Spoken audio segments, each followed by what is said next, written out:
12 horas con 15 minutos, estamos de regreso. Está ya con nosotros el presidente de la República, don Gabriel Boric. Macarena Pizarro, gracias por estar aquí apoyándome. Y feliz. Lo prometido es deuda, con chaqueta. Presidente... gracias por venir, presidente. Muchas gracias. Un gusto, Macarena, Buenos días. Rafael, a todo el equipo de Televisión. Un gusto estar con ustedes acá. Presidente, quiero partir con lo más noticioso, que es la filtración de estos chats entre Iracy Hasler y Carol Cariola. Quería preguntarle cómo se sintió y básicamente si esto no revela una suerte de fragmentación dentro de la coalición de gobierno en la que una parte siente que se ha renunciado a alguno de los proyectos iniciales, de los objetivos del gobierno. Mira, yo la verdad no siento ningún tipo de afectación personal a partir de esto, porque entiendo perfectamente, tal como lo dije públicamente, que entre dos personas de confianza que no creen que una conversación privada se va a filtrar a todo Chile, puedan tener opiniones duras en un momento determinado, en este caso hace 2 años y medio, si no me equivoco, respecto de mí, respecto de una situación en específica.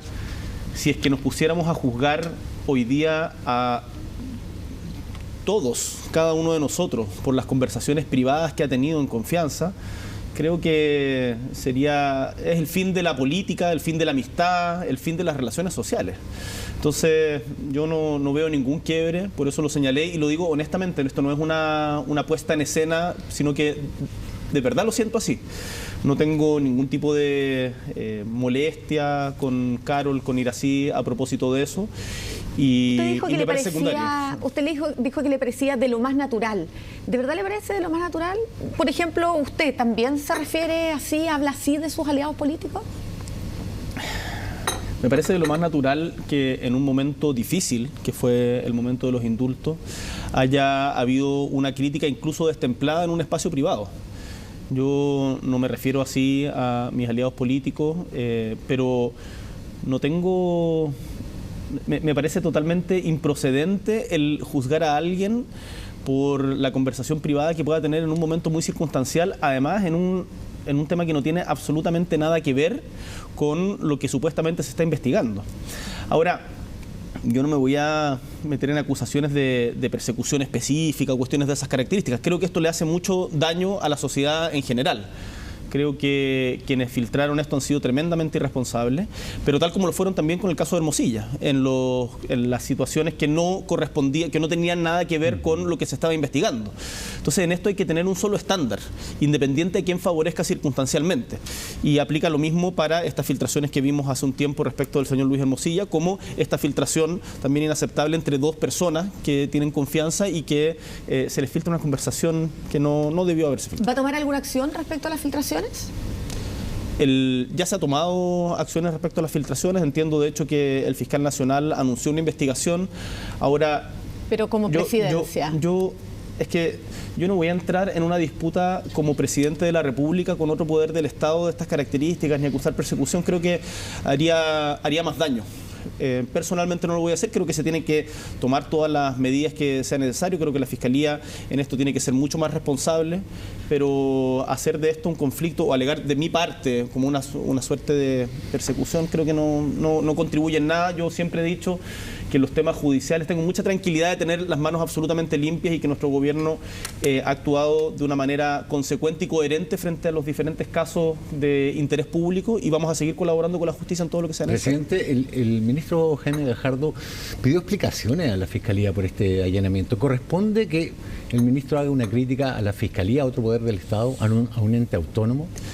Mire, yo creo que acá hay en respecto a lo que sucedió ese día específico, en donde todos conocen las circunstancias, en donde la presidenta de la Cámara de Diputados estaba dando luz en ese momento a su primer hijo, creo que es de un descriterio humano, más allá de lo jurídico.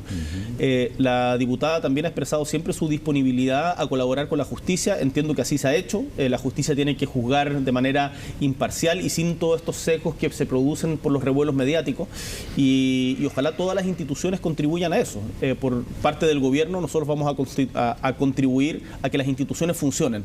Un país que cuida sus instituciones es un país que tiene perspectivas o posibilidades de mejorar. Un país que las destruye circunstancialmente creo que sería muy dañino. ¿Pero corresponde que una autoridad de gobierno, que el ministro de Justicia, cuestione el accionar del Ministerio Público? A mí me parece que es evidente que el momento en el que se toma... Acá no hay un juicio respecto a la decisión de la incautación. Acá hay un cuestionamiento respecto del momento en que se hace por una cuestión de empatía humana.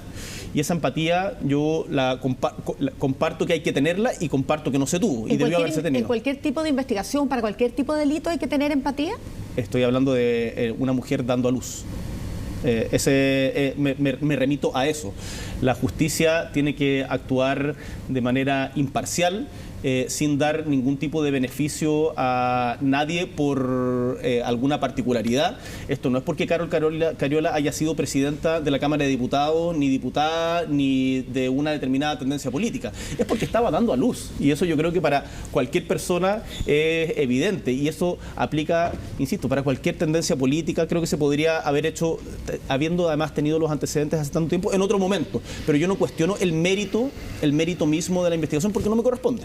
Ya hablemos de eso, presidente, del fondo de la investigación, más allá de la filtración que hay, creo, consenso en que no es bueno que se filtren conversaciones privadas que nada tienen que ver con el fondo de la investigación. Así que yo me acuerdo, me acuerdo que Sebastián Piñera, y creo que lo recuerda Daniel Matamala en su columna hoy día, a propósito del caso Kioto, con Evelyn Matei, Ricardo Claro y Sebastián Piñera, decía...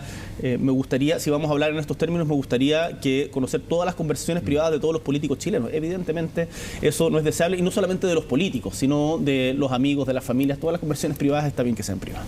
Ya, entonces hablemos del fondo de la investigación. En estos nuevos chats aparece nuevamente la diputada Carol Cariola hablando con la exalcaldesa Iracy Hasler, en esta oportunidad recomendándole sus asesores, negociando incluso el sueldo para esos asesores que fueran contratados en la municipalidad y que fueron contratados luego en la Municipalidad de Santiago.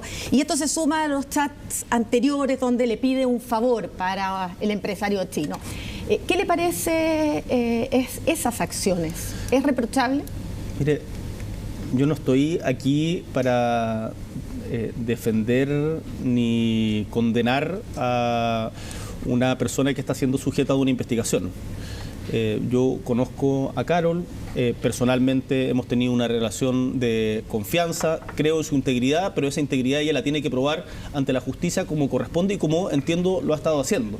Por lo tanto, son los tribunales los que tendrán que decidir si todo esto es impropio o constitutivo de tráfico de influencia, y si fuera constitutivo de tráfico de influencia, cualquier persona que realice tráfico de influencias tiene que ser sancionada como corresponde según la ley, independiente de quién sea esa persona, sea un empresario, un político de esta tendencia o de otra, o no sé, cualquier presidente persona. Pero a ver, tenemos el caso Hermosilla, que involucra a un ex ministro de Estado. Tenemos nombramientos en la Corte Suprema, merced al tráfico de influencias. Tenemos el caso de Ojeda, en el caso Manicure. Tenemos el caso de Catalina Pérez a punto... ¿El caso Ojeda, el de Ronald Ojeda?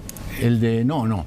del diputado Ojeda. El diputado Ojeda. Tenemos el caso de Catalina Pérez a punto, en juicio para ser desaforada.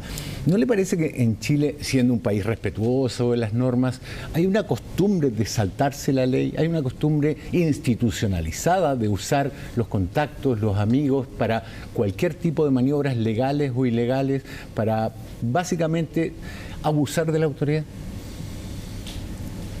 Mire,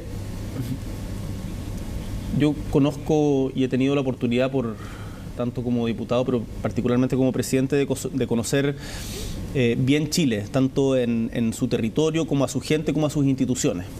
Y yo, en general, y cuando miro el resto del mundo, tengo una buena opinión de nuestro país. Que se cometen delitos, que hay gente que traspasa líneas que no debiera traspasar, que hay, no sé, el famoso pituto y ese tipo de cosas, no cabe ninguna duda.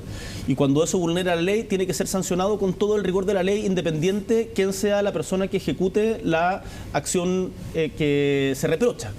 Entonces, yo no diría que a partir de esto estamos en una debacle y y Chile está absolutamente podrido. Yo creo que las instituciones en Chile, con errores, por cierto, pero están funcionando. Cuando un diputado comete un delito, esa persona hoy día, independiente del color que sea, se ve enfrentada a un juicio, muchas veces son condenados. Hemos tenido en diferentes casos, desde casos de violaciones de derechos humanos, recuerdo un diputado del sur que está condenado hoy día por violaciones a los derechos humanos, hasta casos de corrupción, y me parece que eso da cuenta que las instituciones funcionan. Déjame contarte una pequeña anécdota. Fui a Uruguay hace poco al cambio de mando del presidente Orsi. Nos hicieron una recepción en la Embajada de Brasil, en donde tuvimos la oportunidad de conversar con Lula, con Petro, con Orsi, y tener unas discusiones a propósito de la OEA. Coordinamos un par de cosas que funcionaron bastante bien. Y la comida era un asado. Y uno de los cortes, por supuesto en Uruguay, era el corte intercostal, que en Chile no se hace. Y el asador, y me gustó tanto ese corte que le dije, oye, ¿qué es esta carne? Me dijo, te regalo una. Te regalo un paquete de intercostal. Y yo le dije, un paquete, estamos hablando de una cuestión chiquitita, no piensen... y yo dije, feliz. Lo traje a Chile, lo declaré en el avión presidencial. Y cuando llego, el SAC se lo quita. Me lo quitó. Como corresponde. Y me dice mi escolta, presidente... ¿Y usted no sabía que no podía ingresar carne a Chile, presidente? Yo no sabía, o sea, sabía que tenía que declararla, pero pensaba que la carne al vacío podía entrar. Claro. Pero claro, tiene que ser, está la diferencia con hueso, pero el punto no es ese. El punto es que yo la declaro como corresponde, el SAC me la quita en el aeropuerto. Me dicen, oye, presidente, está el SAC, yo voy y lo felicito y le digo, qué orgullo más grande que al presidente de la República el SAC le requise la carne que va después a una destrucción, no es que se la haga ya sabe, para la próxima se la tiene que comer en Uruguay. Pero es que me parece importante, a propósito de las instituciones, esto no es solamente para la talla, sino que en Chile, yo no sé si en otro país de América Latina pasaría algo de esas características. Y yo por eso quiero decir que estoy orgulloso de nuestras instituciones, y lo que hay que mejorar tiene que ser mejorado, y eso es parte del debate democrático. Asado de tira. Presidente, una de las mayores preocupaciones de la ciudadanía tiene que ver con la seguridad. Hay estadísticas que hablan de una disminución en la tasa de homicidios, a pesar de que las estadísticas son de junio del año pasado, no se han entregado aún las del último año. Deberían salir a fines de marzo, a fines de este Entre marzo mes. y abril se entregan, pero las que tenemos hasta ahora, que son las del año anterior, muestran una disminución en la tasa de homicidio. Sin embargo, hay hechos concretos, puntuales, reales, que justifican esa percepción de inseguridad en las personas. Sin ir más lejos, esta semana un crimen macabro en Graneros que terminó la vida con un matrimonio. El fiscal relató que en ese sector el crimen organizado ya había dado muestras de presencia en distintas investigaciones. Y así todo, el alcalde de Graneros dice que esa noche había 2 carabineros de turno. Se demoraron 71 minutos en encontrar el lugar y llegar a asistir a las víctimas sin saber que ya estaban fallecidas. ¿Se puede combatir así la delincuencia? ¿Qué posibilidad hay de encontrar a los culpables si se llega más de una hora después al lugar de los hechos? Gran parte de los delitos de alta connotación pública que se han cometido en Chile, y hemos visto varios casos tanto de crímenes a carabineros o a personas civiles, o el caso del asesinato y secuestro y asesinato de Ronald Ojeda, han tenido investigaciones, y esas investigaciones han tenido consecuencias. De hecho, en el mismo caso de Graneros hay gente detenida, jóvenes desgraciadamente, digo qué bueno que estén detenidos, digo que jóvenes estén metidos en es realmente lamentable. Y hay personas... entiendo el punto. Solo para aclarar, ¿están detenidos ahora? Porque esa información no la tenemos. ¿No estará confundido con el caso del ciudadano francés? En que son 3 jóvenes. Son 3 jóvenes, pero yo lo que entiendo es que hay una investigación en curso. Ya, pero no tenemos nosotros información de que haya detenidos en este caso. Bueno, si usted la tiene... Es mejor que eso lo señale la policía, pero lo que puedo decir es que la gran mayoría de los casos en donde se cometen crímenes alevosos y escandalosos, como los que han sucedido, son investigados y tienen consecuencias. Ahora, efectivamente en Chile en el último tiempo hemos logrado quebrar la curva al alza que tenían los delitos de homicidio en particular. Pero yo entiendo, empatizo y me preocupa y me ocupa la percepción de inseguridad que existe, porque ante un crimen tan brutal como el crimen de Graneros, evidentemente se genera un estado de conmoción pública, o cuando hay una balacera, o cuando aparecen dos fallecidos ayer en el sector de Club Hípico en Santiago Centro. Evidentemente eso es brutal y genera una sensación de inseguridad que es muy grande. Entonces nosotros estamos, creo, haciendo la pega, fortaleciendo nuestras instituciones, aumentando el presupuesto de Carabineros, dotándolo de mejores herramientas para combatir el delito. Con la urgencia necesaria, porque fue la misma ex ministra del Interior, Carolina Toá, la que lamentó que el gobierno no hubiera tenido urgencia en el tema seguridad en los primeros años, y también dijo que el aumento, por ejemplo, en la dotación de Carabineros no se estaba haciendo al ritmo que es necesario. Esa crítica viene de la propia ministra del Interior hasta hace algunas semanas. Yo entiendo, Macarena, que esto se trata de plantear como una suerte de confrontación, pero lo que dijo la ex ministra Toá no es eso. La ex ministra Toá no habló de los primeros años de partida, porque llevamos 3 años de gobierno. La ministra Toá dijo que dijo textual, este gobierno no lo tenía este tema en su prioridad y lo incorporó. Y lo incorporó, exactamente. ¿Cuándo?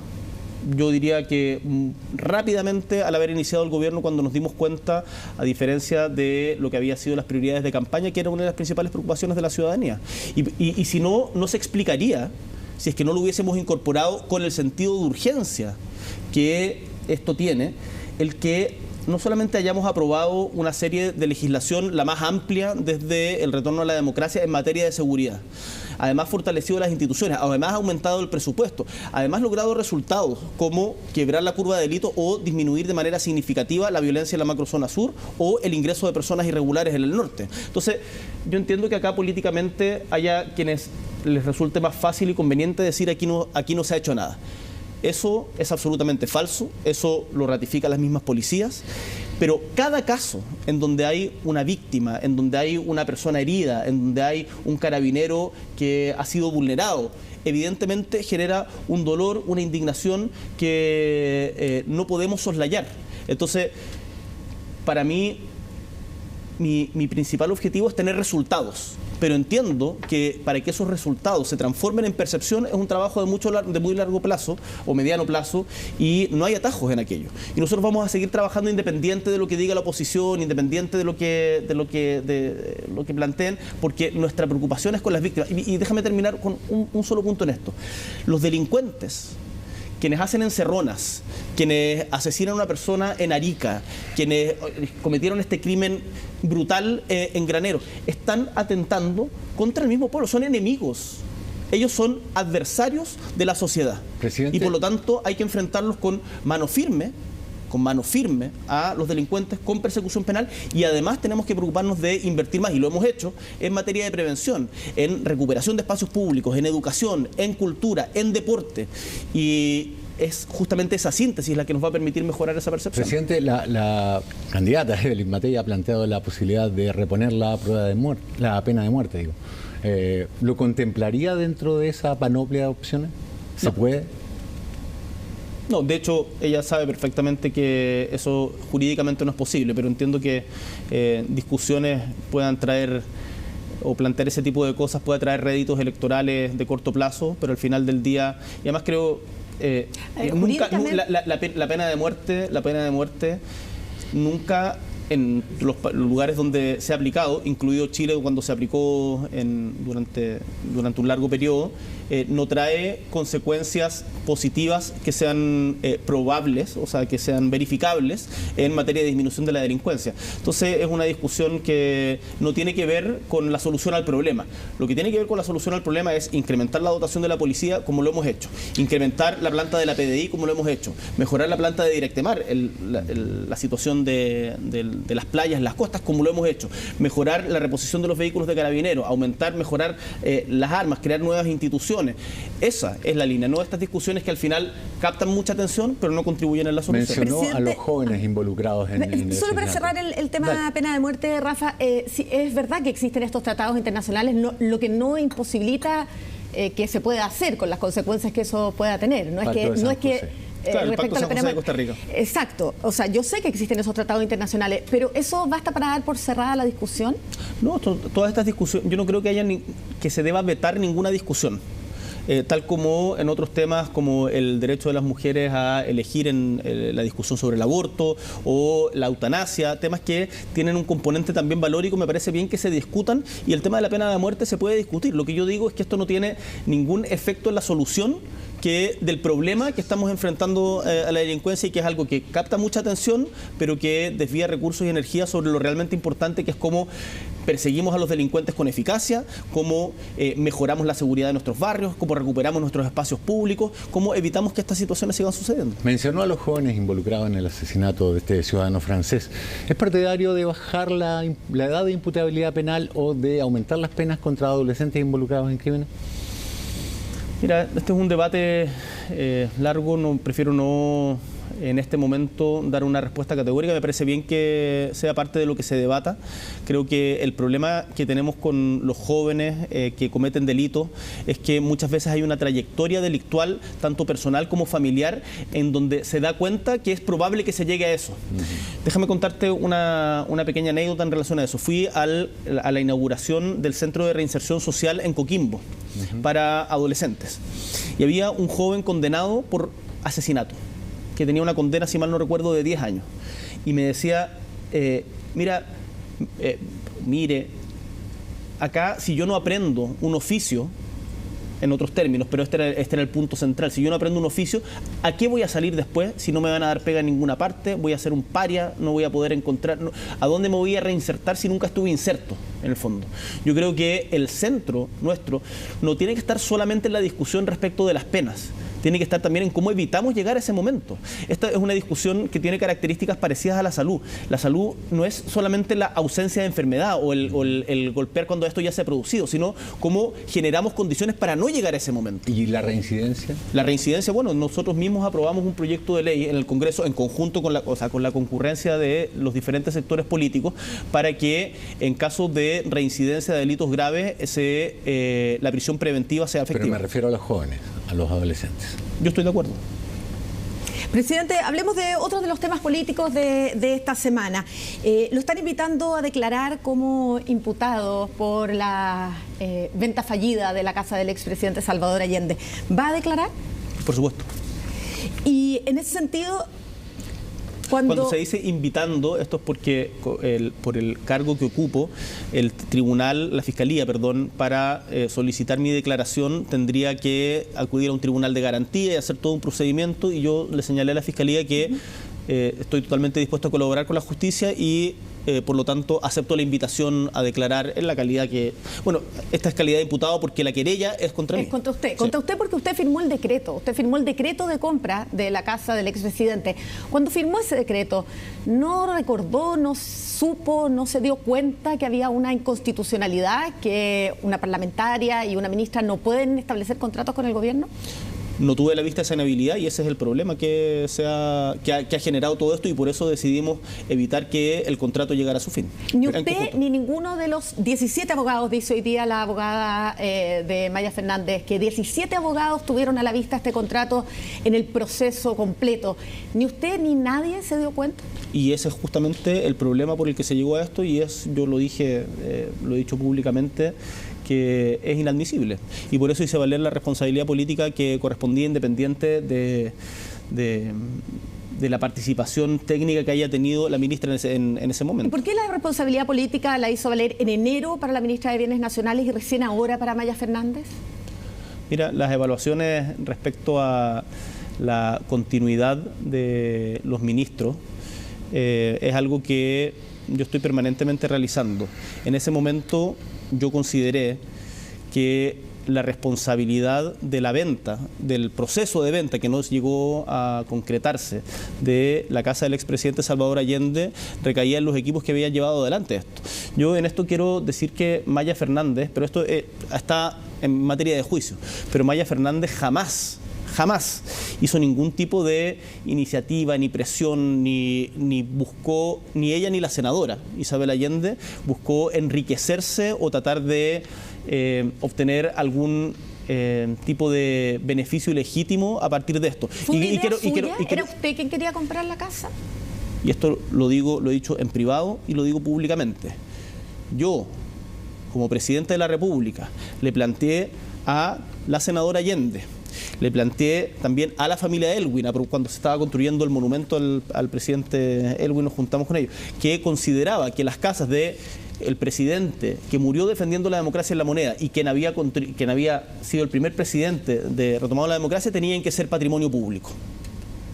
Eso es una convicción personal que además la sigo teniendo. Sigo teniendo la convicción de que estas casas debieran ser patrimonio público y contar esta historia. Ahora, evidentemente, en el caso de la Casa de Guardia Vieja había una inhabilidad y eso debió haberse tenido a la vista, no se tuvo, por lo tanto no se... Ni la ministra lo dieron a la vista. Pero yo concuerdo con Paula Vial, con la abogada en su entrevista hoy día, en que la senadora y la ministra no son abogadas ni tendrían que estar como viendo los detalles técnicos. Ahora, es una inhabilidad tan evidente, constitucional. Pero es una obligación conocer la ley. Por supuesto. Es una inhabilidad tan para todos los ciudadanos. Para todos los chilenos. Porque si ese argumento vale para una ministra, vale para cualquier ciudadano decir yo no conocía la ley. No, yo no estoy diciendo que eso exima de responsabilidad jurídica y eso lo tendrán que definir los tribunales. Lo que estoy diciendo es que acá había una inhabilidad manifiesta que se debió haber visto por los equipos que estudiaron este tema. No se vio, el contrato no se llevó a cabo y nadie, lo que puedo asegurar, y en esto pueden tener los chilenos que nos están viendo la total certeza de que nadie buscó algún tipo de enriquecimiento ilícito a partir de esto y que a mí, como presidente de la República, me sigue pareciendo razonable que las casas del expresidente Allende y del expresidente Elwin sean patrimonio nacional. Y si usted estaba tan convencido de que no hubo ni una mala intención y la ministra no hizo nada malo, ¿por qué la sacó de esa forma? ¿Por qué no le hizo un cambio de gabinete a la ministra Maya Fernández? ¿Por qué? La ministra renunció porque, y ella lo señaló públicamente, sentía que tenía el deber de defender su integridad. Pero ningún acto público, fue como sacada por la puerta de atrás de la moneda. No siempre en los cambios de ministros se hacen actos públicos. Pero chocó mucho la diferencia con el cambio de gabinete que se había hecho a Carolina Toá una semana atrás. Pero esas son interpretaciones de ustedes. Cuando salió Marcela Ríos, por ejemplo, por el caso indulto, no hubo ninguna ceremonia pública. Bueno, tampoco salió muy bien parada, digamos. Cuando salió el ministro de Ciencia, no hubo ningún tipo de ceremonia pública. ¿Y para Janet Jara va a haber ceremonia pública o no? Cuando una ministra de Estado que ha cumplido un rol relevante en el gobierno sale para ser candidata presidencial, como sucedió en el caso de la ministra Toá y como eventualmente podría suceder, porque eso es una decisión que escapa a las competencias del gobierno. En el caso de la ministra Jara, me parece del todo razonable que tengan una despedida con alegría en el equipo. Pero, presidente, ¿cómo se explica que teniendo la primera crisis de su gobierno con el proceso de los indultos y la habilidad o inhabilidad legal que existía para eso, se vuelva a producir una crisis precisamente por un tema jurídico? No. Eso no es así, Rafael. La crisis de los indultos no había ninguna duda respecto de la habilidad. No la hubo, pero el ministro Cordero tuvo que salir a explicarlo en todos los medios. O sea, pero que se tenga que dar explicaciones respecto a las decisiones que se toman no significa que haya habido un problema relativo a eso. Entonces, pero fue lo cuestionado. Pero lo que cuestione la gente no es lo imputable a la acción del gobierno. De hecho, quedó absolutamente resuelto por Contraloría y por todas las instancias, y creo que eso quedó absolutamente claro, que no había un problema respecto a la habilidad o inhabilidad respecto al tema de los indultos. Entonces son cosas totalmente distintas. Presidente, hablemos de las candidatas, ya que hablamos de la salida de Janet Jara, que es inminente, entiendo que va a ser esta semana, tiene que ser antes de la proclamación que haga el Partido Comunista, que es el próximo sábado. Ahí después, si quiere, nos dice cuándo va a ser ese cambio de gabinete. Pero sí, ya salió Carolina Toá, es un hecho, y vimos a usted en la ceremonia dando palabras muy halagadoras para ella. ¿La ve como una posible continuadora de su gestión?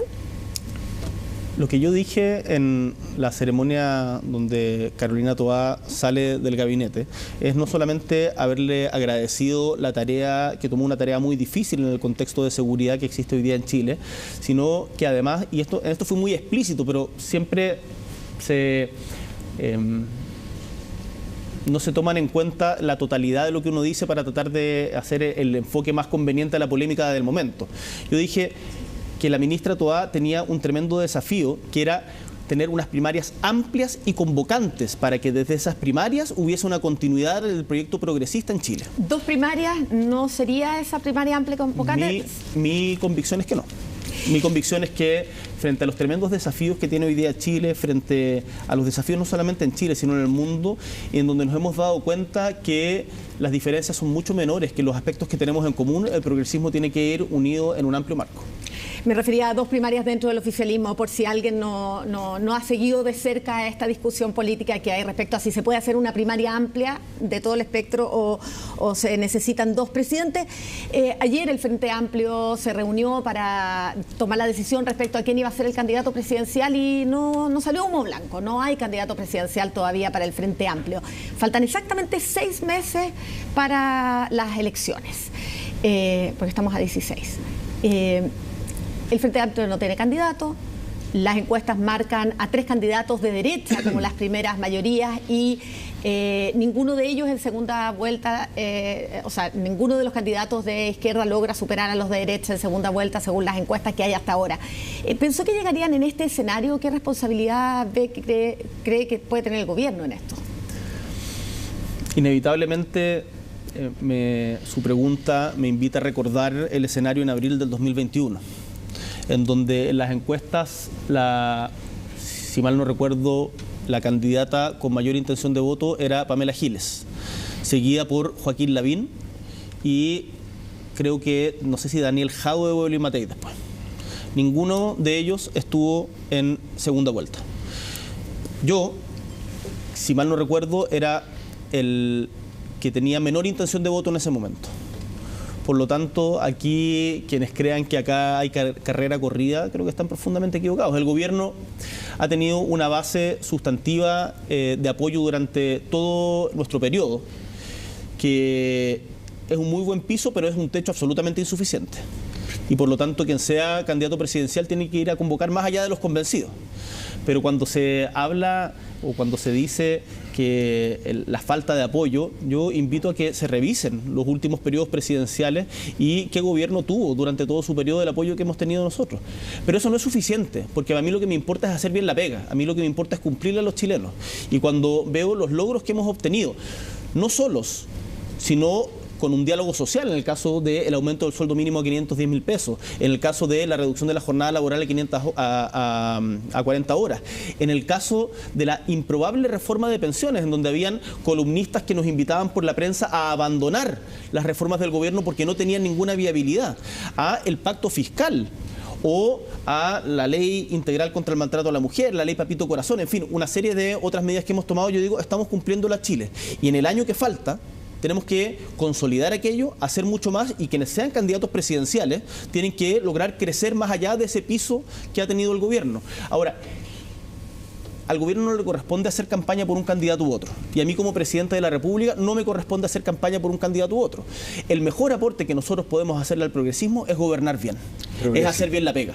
Y en eso yo estoy enfocado de aquí hasta el 11 de marzo del 2026. Presidente, hablando de progresismo, cuando usted asume el cargo, Chile tenía 3 problemas evidentes: inmigración, delincuencia y corrupción. ¿Qué es corrupción en menor grado que delincuencia e inmigración? Pero existían datos. En Alemania, en Holanda, en Francia, la derecha más radical ha avanzado precisamente por esos temas. ¿El gobierno cometió un error al optar por leyes para proteger a minorías, para beneficiar a grupos por cosas identitarias en lugar de preocuparse de eso y evitar así el surgimiento de la derecha más radical? ¿Qué leyes se promovieron qué leyes se aprobaron para defender? Se promovieron, no se aprobaron, pero se promovieron. Un montón de leyes que tienen que ver con LGTBIQ+. Pero Rafa, ¿cuál? Ninguna. Pero se impulsaron. ¿Pero cuál? Se impulsaron, por ejemplo, en todo el proceso constituyente que usted ha dicho que no supo enrielar, por ejemplo. Pero eso no son leyes que haya impulsado el gobierno. No son leyes. Pero la pregunta que tú me hacías es las leyes que se impulsaron desde el gobierno. No, es cierto, no le pregunto por las leyes, por la opción de respaldar ese tipo de iniciativas. ¿Pero qué tipo de iniciativas? Por ejemplo, las leyes identitarias que había en el proyecto constitucional. ¿Se acuerda, por ejemplo, de reprimir de una manera diferente? Promover es una cosa diferente, pero recuerde, Rafa, mira, yo entiendo el punto de desanular la agenda del gobierno y yo revisando el actuar que hemos tenido y que tuvimos en particular durante el proceso de la primera convención, tengo la convicción que dado la distancia que se había generado entre la convención y el sentido común de la mayoría de los chilenos, nosotros debimos haber hecho más para evitar ese abismo que finalmente se expresó en el resultado del plebiscito. Yo creo que hay que ser muy autocríticos de eso. Hay que ser muy autocríticos de eso porque no tiene sentido negarlo. El proyecto que finalmente terminó emanando, si bien tenía muchos aspectos positivos y yo voté apruebo convencido, en su momento, creo que el pueblo de Chile, con una sabiduría muy lúcida, dijo esto no es representativo de no solamente nuestra identidad nacional, sino de lo que queremos para el futuro. Y nosotros pudimos, creo, o hablo por mí, creo que como presidente de la República pude haber hecho más para dar cuenta de ese abismo que se estaba generando y insistió más. Yo, como lo decía en una entrevista en la agencia AF, no sé si eso hubiese cambiado el resultado final, que fue muy categórico, pero creo que en esto la izquierda tiene el deber de hacer una autocrítica, en particular sobre el universalismo versus el identitarismo. Y yo como presidente de la República primero, pero además como una persona de convicciones progresistas, creo que las políticas universalistas son las que tienen que tener nuestro centro y la defensa de los trabajadores, de los chilenos y Chile, y por eso en materia de seguridad es lo que hemos terminado haciendo, en materia de crecimiento económico, en materia de salud, cuando, por ejemplo, avanzamos hacia el copago cero en la red pública de salud. Son cuestiones que uno no puede en política negar la realidad. Y nosotros, yo creo que una virtud que ha tenido el gobierno y quienes estamos es haber adecuado y habernos dado cuenta a tiempo de que la realidad estaba demandando otra cosa, sin abandonar los principios que nos inspiran. Presidente, solo para aclarar que hice mal el cálculo, pues no son 6 meses, son 8. Usted tenía razón porque usted empezó así como son 8 meses de aquí a la elección, el próximo 16 de noviembre. Para esa elección, ¿para usted sería lo mismo? Decíamos que hay 3 candidatos de derecha que son los que están liderando las encuestas, independiente de que de aquí a noviembre puedan pasar muchas cosas. Pero ¿para usted sería lo mismo entregar la banda presidencial a Evelyn Matei, a Kast, a Kaiser? ¿Para usted son los 3 lo mismo? No, creo que evidentemente no son lo mismo. ¿Cuál es la diferencia para usted? No son lo mismo, pero hay algo que a mí me preocupa respecto a cómo las derechas han ido enfrentando no solamente el escenario local, sino que mundial. Uno dice no son lo mismo, pero sin embargo uno ve a la candidata Evelyn Matei haciendo un llamado desesperado para tener primarias con Kaiser y Kast. Por lo tanto, eso significa que ella estaría dispuesta a votar en segunda vuelta y su sector por Kaiser o Kast. En segundo lugar, yo veo con mucha preocupación cómo se ha ido naturalizando una forma de hacer política solamente en función de resultados, de algunos resultados muy específicos, de gente que está hoy día destruyendo la democracia. El caso de el presidente de Estados Unidos, Donald Trump, es bastante evidente, en donde está no solamente amenazando a países con aranceles, no solamente amenazando, sino implementando aranceles y desatando una guerra comercial, sino además amenazando a Panamá con invadirlo, a Groenlandia, a México con realizar acciones armadas dentro de su territorio, y así seguimos contando. Y hoy día dentro de la derecha chilena esas acciones se normalizan totalmente. Ahora, yo no soy de quienes creen que la manera de enfrentar la ultraderecha es decir, uy, ahí está la ultraderecha, qué miedo, son muy malos. Lo que nosotros tenemos que hacer como progresismo es decir, esta es la alternativa que proponemos nosotros. Mejorar la salud pública, que sea gratuita, de mejor calidad y más oportuna, bajando las listas de espera. Mejorando la educación pública, ustedes tienen a la vista los resultados del CIMSS en particular en cuarto básico. Mejorando la conectividad en nuestro país, con la ley Papito Corazón, con las 40 horas, con la ley TEA, o sea, otorgando con Chile Cuida. Decirle a las mujeres cuidadoras, que deben haber muchas mirándonos en este momento, que cuidar es trabajar y por lo tanto tiene que ser eso reconocido. Esa es la alternativa con la cual nosotros vamos a enfrentar a los extremismos. No solamente diciendo estos son malos y acá hay que asustar, sino hay que votar por ellos porque no. ¿Qué es lo que ofrecemos nosotros? Y como gobierno hemos tenido una serie de iniciativas que creo que van en esa dirección. Y sobre esa gente que destruye la democracia o que es, digamos, un estorbo para la democracia, había una ley de reforma del sistema político que en pleno año electoral baja, no tiene este 5%, tiene la ley antidíscolos, tiene una serie de medidas que disminuyen el personalismo, justo en un año electoral. ¿Se va a alcanzar a aprobar esa ley? Yo espero que sí. Yo creo que es necesaria una reforma del sistema político. ¿Con un umbral de 5%? Mire, yo personalmente creo que es deseable tener un umbral como en otros países, no sé si 5%, eso se podrá discutir. Creo que hoy día en el Parlamento es muy difícil tener esa viabilidad, pero a mí personalmente me parece que sería deseable. Pero entiendo de que eso no está dentro de las condiciones posibles hoy día. Es como decir... Discúlpeme que lo interrumpa, pero fue el gobierno el que mandó las indicaciones sin ese umbral. Déjame terminar el punto. Si nosotros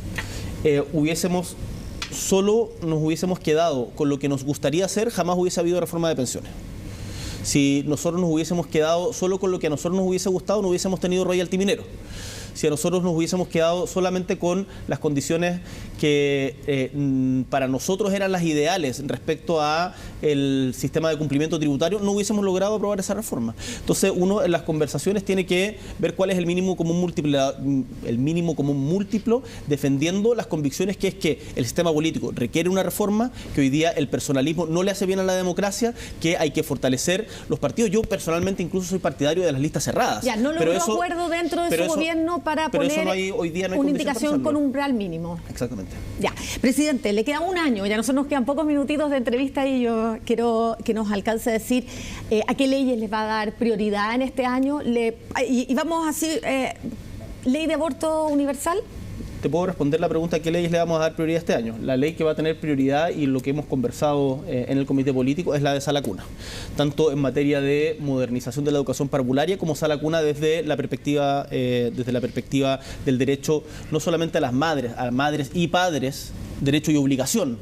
Es un derecho y obligación que además tiene un efecto muy concreto en fortalecer la inserción de la mujer a el sistema laboral. Otra ley que le vamos... A propósito de los derechos de padres y madres, solo por curiosidad, ¿usted se va a tomar los 5 días que le corresponden en su postnatal? Por supuesto. ¿Cuando nazca Violeta? Por supuesto. Me parece muy bien. Sí, por supuesto. Para que cumpla su labor de padre. Ya. Te digo ¿Qué otra ley? Eutanasia, ley de aborto. La ley de permisos, que estamos bastante avanzados, ya está en segundo trámite en el Senado. Creemos que hoy día el sistema de permisos en Chile peca de algún nivel de irracionalidad. Y por lo tanto es necesario darle racionalidad, y lo que nosotros nos hemos comprometido es disminuir los tiempos en los que se otorgan o no se otorgan los permisos en por lo menos un 30%, y que eso además puede ser un aspecto dinamizador de la economía. Otro de los aspectos prioritarios que creo que es importante sacar adelante es el FES, el nuevo sistema de financiamiento de la educación superior, que contempla una condonación parcial del CAE, pero que por sobre todo establece un nuevo sistema de financiamiento que es más eficiente para el Estado. Hoy día el Estado pierde mucha plata. Hoy día una manera de allegar más recursos al Estado es sacando adelante el nuevo sistema de financiamiento de educación superior. Por lo tanto, dada la estrechez fiscal que existe, me parece que es una ley prioritaria. Y después hay una serie de leyes en otras dimensiones, pero yo te diría que esas tres son de las más importantes. Aborto, eutanasia son parte de la agenda de gobierno, son parte de lo que vamos a impulsar. Sabemos que son leyes controvertidas, que se tiene que dar un debate que va más allá del Parlamento, es un debate social, y en la cual nosotros, por supuesto, estamos a favor, pero entendemos que va a ser mucho más controvertido. Presidente, el progresismo a nivel internacional está perdiendo la partida. Trump propone una suerte de Riviera en Gaza. Usted criticó a Benjamín Netanyahu por el ataque, la masacre en Gaza. Putin en Ucrania, China quiere Taiwán, el presidente Trump quiere el canal de Panamá y ahora Groenlandia, lo dijo esta mañana o ayer con la reunión con Rutte de la OTAN. ¿Está perdiendo la partida el progresismo internacional? No sé si los ejemplos que das son todos circunscribibles a la égida progresismo-conservadurismo. Pero lo que sí tengo claro es que para un país como Chile, la defensa irrestricta a los derechos humanos y al respeto al derecho internacional son fundamentales para garantizar nuestra soberanía y nuestro lugar en el mundo. Y por lo tanto es el motivo por el cual yo he tenido una posición tan firme respecto a el genocidio en Palestina, a el atentado terrorista inaceptable de Hamás, a la invasión de Rusia a Ucrania, o a lo que está planteando Trump respecto a Panamá, en donde lo he conversado directamente con el presidente de Panamá para ofrecerle nuestro apoyo. Entonces, nosotros en política internacionales tenemos una política de Estado que es consecuente con la línea que ha seguido Chile históricamente desde el retorno a la democracia al menos. Y eso es lo que vamos a seguir defendiendo.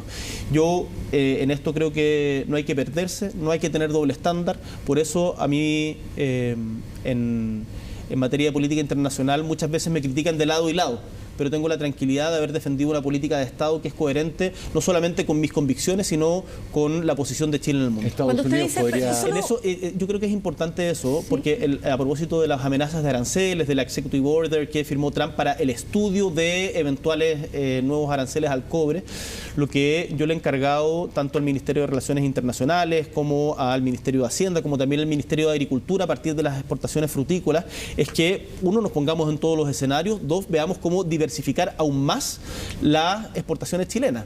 Una de las gracias que tiene Chile es que, a diferencia de otros países, no tiene una dependencia única. Nosotros tenemos tratado de libre comercio con Europa de última generación, tenemos tratado de libre comercio con China, tenemos tratados con el Mercosur, tenemos con Estados Unidos también. Yo ahora en abril parto a la India justamente a abrir nuevos mercados para los productos chilenos, porque Chile es muy respetado en el mundo. Yo creo que nos haría bien a todos en política respetarlo un poquito más dentro de casa también, porque yo personalmente como presidente de Chile soy optimista respecto al futuro de nuestro país. Me quedo dando vuelta algo que dijo, presidente, que usted le ofreció apoyo a Panamá contra Estados Unidos. No estoy diciendo para que se entienda bien esa expresión. ¿A qué se refiere entonces con apoyar a Panamá frente a las amenazas de Donald Trump? Cuando conversé con el presidente de Panamá, él nos pidió a todos que manifestáramos el respeto a la integridad soberana de Panamá en toda su dimensión. Nosotros lo dijimos, nosotros, por supuesto, en todos los foros internacionales estamos en esa posición. No es momento de enemistarse con Estados Unidos. Pero es que no es que sea momento de enemistarse o no enemistarse con Estados Unidos. Hay algunos que te dicen, ojalá nosotros pasemos bajo perfil y que no nos vean. Yo creo que en política internacional, conscientes de nuestro tamaño, conscientes de las posibilidades que tenemos que siempre defender principios. Entonces, si Estados Unidos le está diciendo a Canadá que tiene que ser el 51 estado de Estados Unidos, que le dice a Groenlandia y a los daneses que por las buenas o por las malas básicamente vamos a tomar Groenlandia porque es parte de la seguridad nacional, le dice a Panamá que el canal de Panamá lo están ocupando para perjudicar a Estados Unidos, uno dice, esto es una violación flagrante de todos los tratados y del derecho internacional, y nosotros como Chile, nuestra posición de Estado es defender el derecho internacional, no es estar en contra de Estados Unidos, es defender el derecho internacional en todos los foros multilaterales. Nosotros no somos un país que vaya a ir a la guerra. Multilaterales. En todos los pensaba en la presidenta Michelle Bachelet, expresidenta, si se va, usted podría convencer a Estados Unidos de que la apoyara. Sin el apoyo de Estados Unidos, sin el Consejo de Seguridad, no hay secretario general de la ONU que pueda pasar. Eso es discutible, pero creo que la presidenta Bachelet tiene todas las condiciones y tiene un liderazgo mundial que lo demostró además recientemente en la ONU en las diferentes actividades que tuvo para encarar un desafío de esa magnitud. Y no me cabe ninguna duda que la presidenta Bachelet, de embarcarse en eso, uno, contaría con todo mi apoyo y no me cabe ninguna duda con el apoyo de Chile. Sería la primera mujer, además, y latinoamericana, o sea, sería un orgullo que yo creo que debiera estar por sobre las diferencias políticas internas. ¿Cómo es la campaña, además, presidente? ¿Se involucra el país? Cuento. Solo para saber, ¿la Cancillería hace campaña por ella? Te cuento, pero además creo que la presidenta Bachelet, de asumir una responsabilidad de esas características, se guiaría en función de principios y no de conveniencias o silencios convenientes a propósito de la situación internacional. Porque si no fuera por eso, o sea, si fuera por eso, no iría a un desafío de estas características. Ya lo hizo, ya criticó a China. Por eso. Entonces, con la oposición de China y de Estados Unidos... Bueno, es que ahí se verá en la elección qué es lo que sucede en el sistema. Tienen poder de veto. No tienen poder, no tienen poder de veto para la elección del secretario general. Lo que tienen poder de veto es dentro del Consejo de Seguridad Nacional. Claro. Los miembros permanentes tienen derecho a veto, pero no para la elección. ¿Y ese veto no corre para la elección de...? No, porque son respecto a las resoluciones del Consejo del Consejo de Seguridad. Sí, pero no respecto a las votaciones de la Asamblea. Pero la Asamblea le da los nombres y es el Consejo de Seguridad el que elige el nombre que le pasa a la Asamblea. Del candidato general. Sí, pues. Tengo la duda de si existe ese poder de veto. El candidato de o sea, acá hay que construir una mayoría muy amplia. En la Asamblea General. Hay que construir una mayoría muy amplia en la Asamblea General, ojalá en este caso de América Latina. No me cabe ninguna duda que la presidenta tendría mucho apoyo en Europa, tendría mucho apoyo en África, tendría mucho apoyo en países, pero eso es algo que falta. Las elecciones son a fines del 2026, si no me equivoco, las elecciones de Secretaría General de la ONU. Por lo tanto, queda mucho camino por recorrer, pero más allá de la aritmética propia de la elección, de una elección tan compleja de esas características, creo que ella es un tremendo liderazgo y sería un orgullo para Chile que una mujer de principios y convicciones como Michelle Bachelet presidiera la Asamblea General de la ONU. Presidente, hablábamos de su último año. Usted deja el gobierno, va a salir con 40 años. Es el expresidente más joven en la historia de Chile después de Blanco Encalada. Salió un poquito más joven que usted, hace 2 siglos. Porque duró 2 años. Porque duró menos. Sí. Asumieron igual de 36, pero él duró menos, así es que usted es el segundo más joven en la historia. A sus 40 años, ¿qué va a hacer de su futuro laboral? ¿Piensa seguir en el servicio público? Pienso seguir trabajando por Chile y hoy día creo que sería irresponsable de mi parte empezar a hacer planes o aceptar ofertas de centros de estudio, conferencias o fundación, hacer como espacio de pensamiento, lo que sea, porque tengo un año de gobierno por delante, 25% del tiempo de mandato. Y tenemos mucha pega que hacer. Y una candidatura al 2029. Y por lo tanto sería... A mí me resulta muy incómodo siquiera ponerme a pensar en aquello, porque el trabajo es tanto que no solamente yo estoy concentrado 24/7 en lo que tenemos que hacer ahora, sino que además le exijo a mis colaboradores lo mismo. ¿Y una candidatura al 2029? No, pero imagínate el mal gusto que sería que yo me pusiera a proclamarme para otras candidaturas. No, o sea, creo que no corresponde. Yo hoy día soy presidente hasta el 2026, 11 de marzo, y todos mis esfuerzos y concentración están destinados a hacer bien la pega de aquí a que terminemos el gobierno. ¿Y va a aceptar recibir la pensión vitalicia de los expresidentes, que es de más de 7 millones de pesos, más 10 millones de pesos, creo, mensuales en gastos? Desconozco cuál es la regulación específica. Entiendo que la pensión de los expresidentes tiene que ver es equiparable al sueldo de un senador. Sí, está un poco más de 7 millones pero mensuales. Es el sueldo de un senador, no es que sea algo arbitrario en función del presidente. Hoy día lo reciben los expresidentes y me parece, los expresidentes en Chile tienen una virtud, que son de alguna manera patrimonio nacional y están, independiente que tengan posiciones en la coyuntura, creo que son transversalmente respetados y son un aporte al debate nacional, y es bueno que por lo tanto no no sean dependientes del sector privado. Yo creo que es bueno que los expresidentes se dediquen a lo público. Ahora, las circunstancias específicas, la verdad no me he puesto a ver el detalle ni a pensar en eso, porque me queda mucho trabajo por hacer. Y en este año... ¿Se ve con Violeta entrando a la moneda? Feliz.